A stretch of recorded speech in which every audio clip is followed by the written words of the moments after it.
Well, the title of these words that I'm about to say for, I don't know, half hour or something is called No Speech Necessary. And that's always true. And yet we have to say something. It kind of applies to the sense, no matter what your understanding of the practice is, we're all here because we sense that there's something genuine going on with this practice. And if somebody were to say, well, what is it? You might not be able to say what it is, but it's distinctly there. That's one of the demonstrations of that there's no speech necessary. There are no words necessary. So now I'm going to talk about that.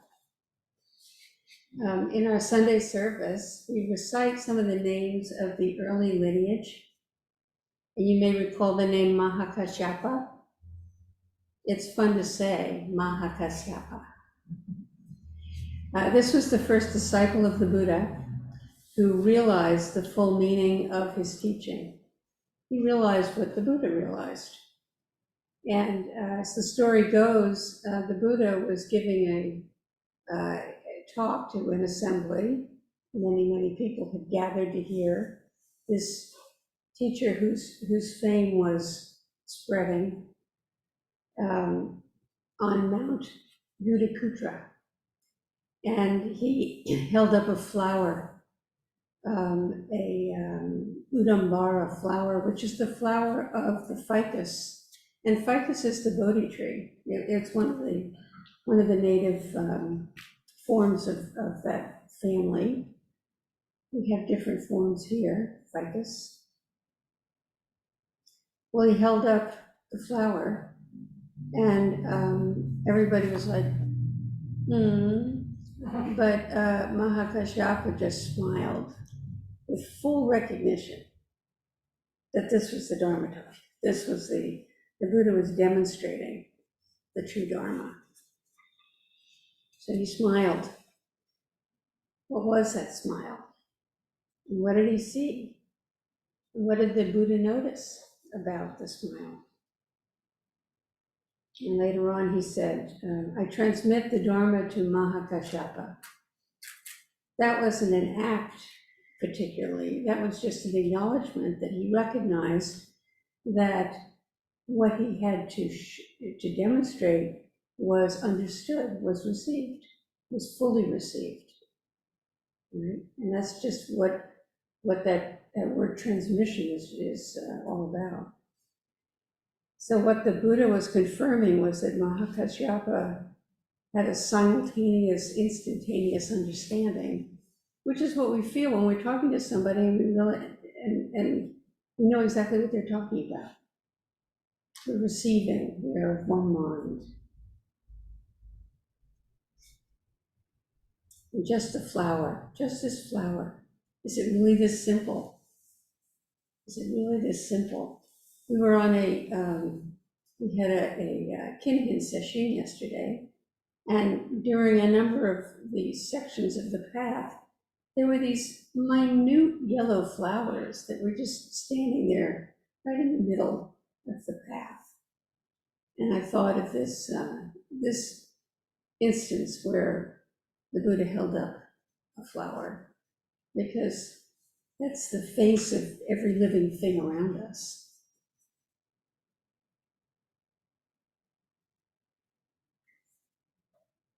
So what we're talking about then is our own experience.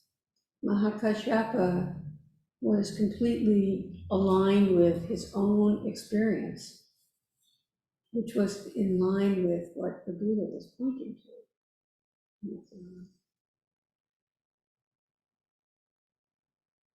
Ananda, though, who was the Buddha's cousin, asked Mahakashyapa, what is it that the Buddha transmitted to you? And that's all of our question now. What is it that's being transmitted to? What is it that's being pointed to that's so very, very precious and special and ordinary? in this particular practice that we do. And so we all wonder about this. And can each of us, you and me, understand what Mahakashyapa immediately understood when his great teacher, the enlightened one, such an incredible word, he was enlightened, when he held up that flower as an expression of his mind that was wide open. It was wide open, nothing impeded his direct experience. So any of us we all take up this question for ourselves.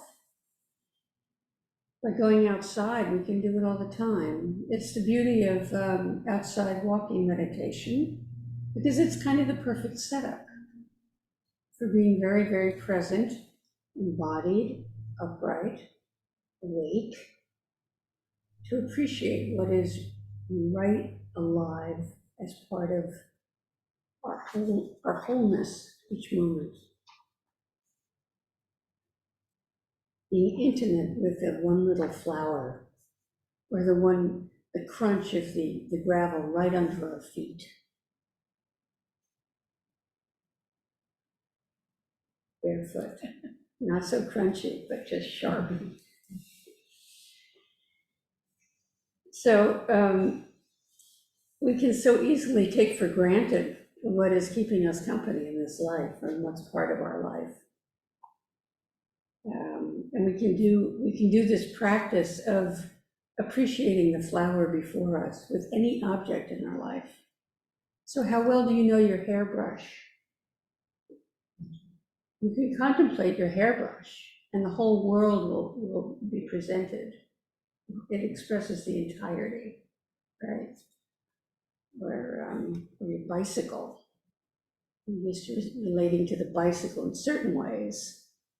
What else is there in this bicycle? The elements that make it up. What are the elements that make it up? What are the elements that make up our body? What are the 32 elements?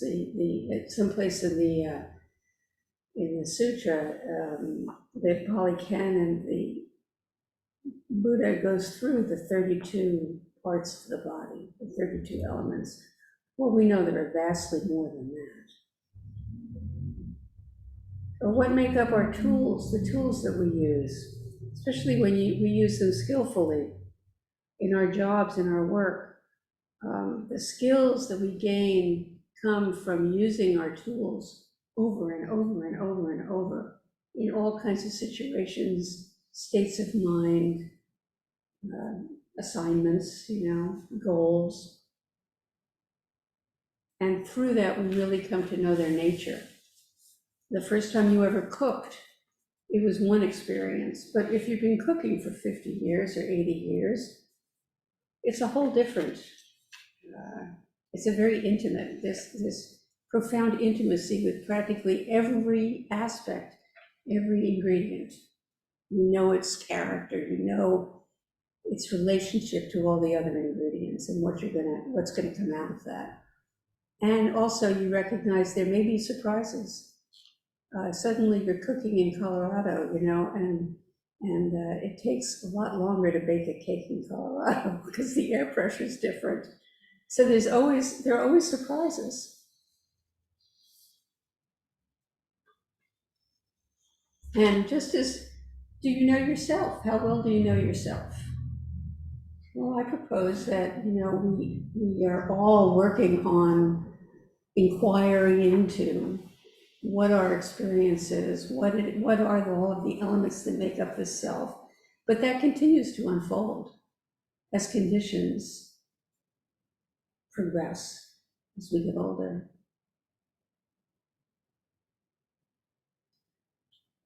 So in our Zen tradition, directly experiencing our life is what we're aiming at. Bodhidharma said Zen is, and you probably all heard this, a special transmission, the flower, outside of the scriptures, not dependent on words, directly pointing at the mind, at the heart, and seeing into our own true nature, thus attaining enlightenment. I just as soon leave off that word enlightenment. But if we get very hung up about it, it's nice to have it brought in here. Because what it's saying is the direct experience. It's not something that lies outside of our direct experience. And it's also not an it. It's not just a one-time thing, but continuous. This enlightenment. How awake are you right now? You know, how awake are you when you're really crunched in by circumstances? How open are you? How resourced are you? How open is the heart? Or how much is fear bringing about a clenching against, right? So that's all involved in this question of enlightenment. Before we're able to understand for our very own selves what this means experientially, we are like the Buddha's cousin Ananda, who had a photographic memory and accompanied the Buddha closely through all of his whole career, as he gave all of his talks and met with hundreds and hundreds and hundreds and thousands of followers and visits in various communities in different situations. And according to the lore, Ananda could remember word for word the teachings, whatever the Buddha taught. And he could recite the texts. He recited the Pali Canon. Well, not just him, but a lot. He did a lot of it. And the questions that were asked and how the Buddha addressed those questions, word for word. And he was asked to do this over the course of many years. But it wasn't until the Buddha's death that he was finally able to realize the meaning for himself, the liberative meaning directly, and wake up. He couldn't get this realization clarified for himself because it didn't come from the words. It didn't come from anywhere, not even from the Buddha. Only his own experience of, oh, when he just got really simple and open to what was going on right now. Oh, just this. Of course, that's continually the challenge. Huh? So here are two disciples whose path of awakening are very different. Mahakashyapa, the first Buddha ancestor, was able to realize liberation pretty straight away, just because of, oh, whatever. He was just, what the term is there was little dust in his eyes. So it didn't take much. But others of us, myself included, have a lot of dust in the eye. And takes a while. So this is all something that we contend with to varying degrees. And it's one reason why we're often urged not to read in Zen. And definitely, when I started Zen many, many years ago, there wasn't much to read. And we definitely were told, we were given no instruction, no words, just sit. Sit and watch your breath. That was the instruction. But now there are a lot of books. But this could be a disservice in a certain way. So we are forewarned. These days there are so many books, some of which are terrifically clear and beautifully written and inspiring. The teachings can help us. They can help us clarify our life experience, our direct experience, but not so much to realize it.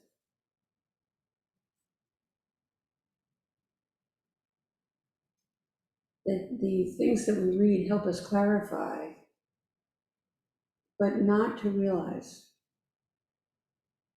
And that's why this direct pointing, we always, that's the Zen, that's the gift of Zen, directly pointing to the human heart, to the human mind, to our own experience.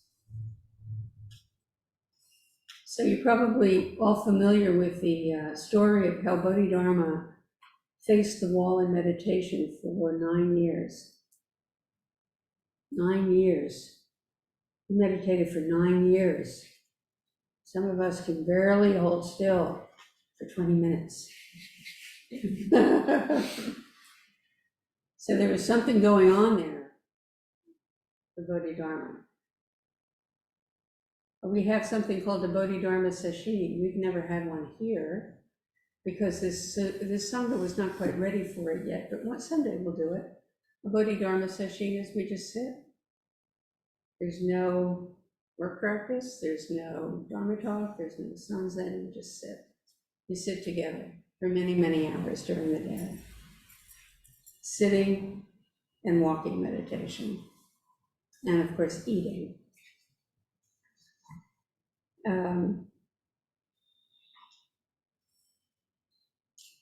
So what Bodhidharma did was he faced the wall of the cave, the wall that we face, the wall of our own mind in Zazen. And even when you face an actual wall, if any of you have done that, and I recommend it, you probably begin to see faces, shapes, little vignettes playing out, you know. This is the mind that chatters. It's always lurking in the senses too, even when nothing is going on. So my Zumi Roshi, who was my Dharma grandfather, his picture is on our altar out there, used to say, we talk too much. By talking about practice, we kind of walk all over it with muddy boots. Yeah. That's what we're doing right now.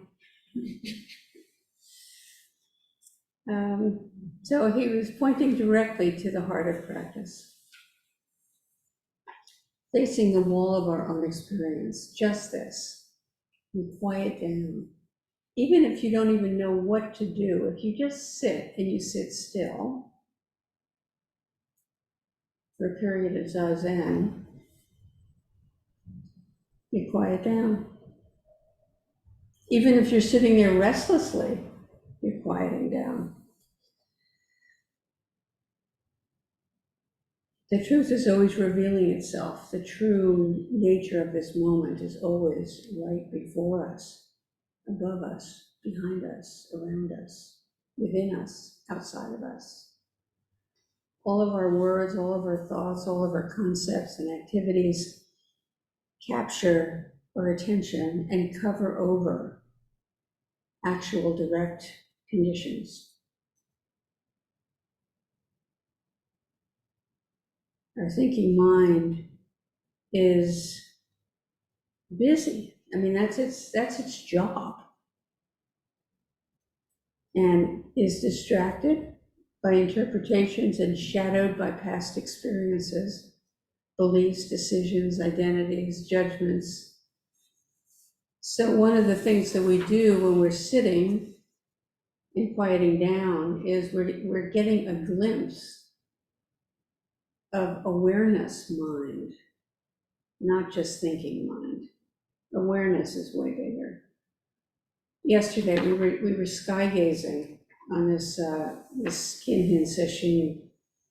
We were in the middle of a field that had recently been plowed, lying down and gazing at the sky. But what happened was that it was completely cloudy.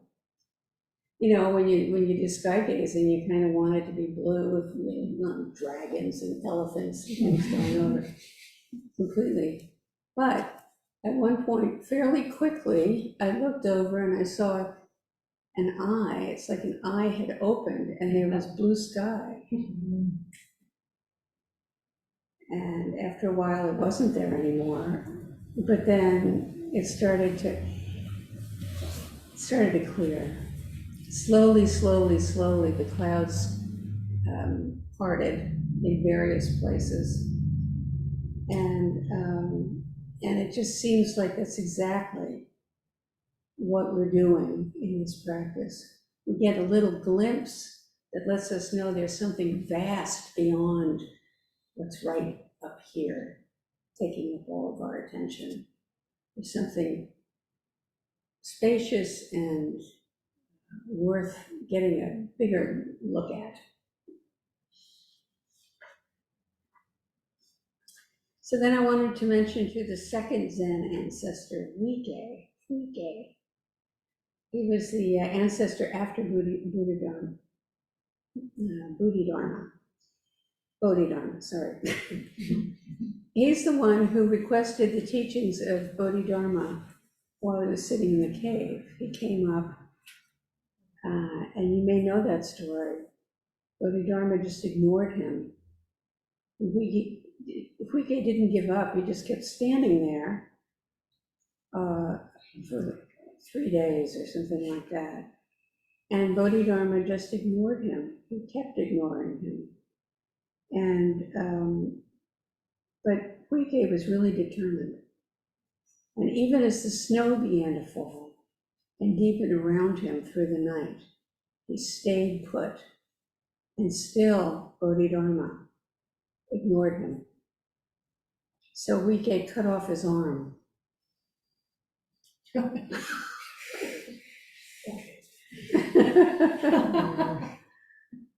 There's an expression without words, to show his determination.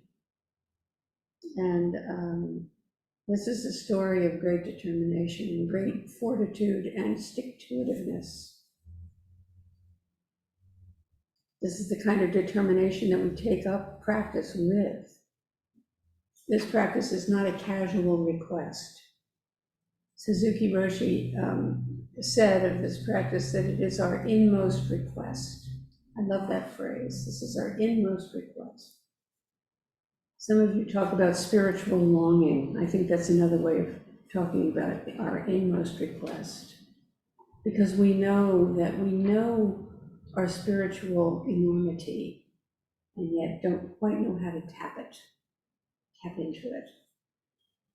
When we request teachings, when we turn in the direction of taking our longing seriously, and very often our life circumstances have to get pretty serious to do that. Part of what we're doing is we're looking into what is our motivation. Because there's so much distraction and entertainment to dazzle us, no matter how determined we are at one moment.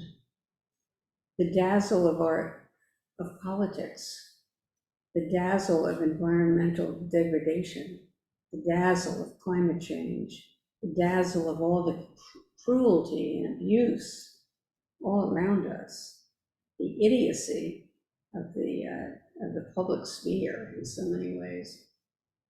If we latch on to the dazzle, we may get distracted from our most important intention, to be real, to know our wholeness and the truth of this life. We need to be able to dive deeply in,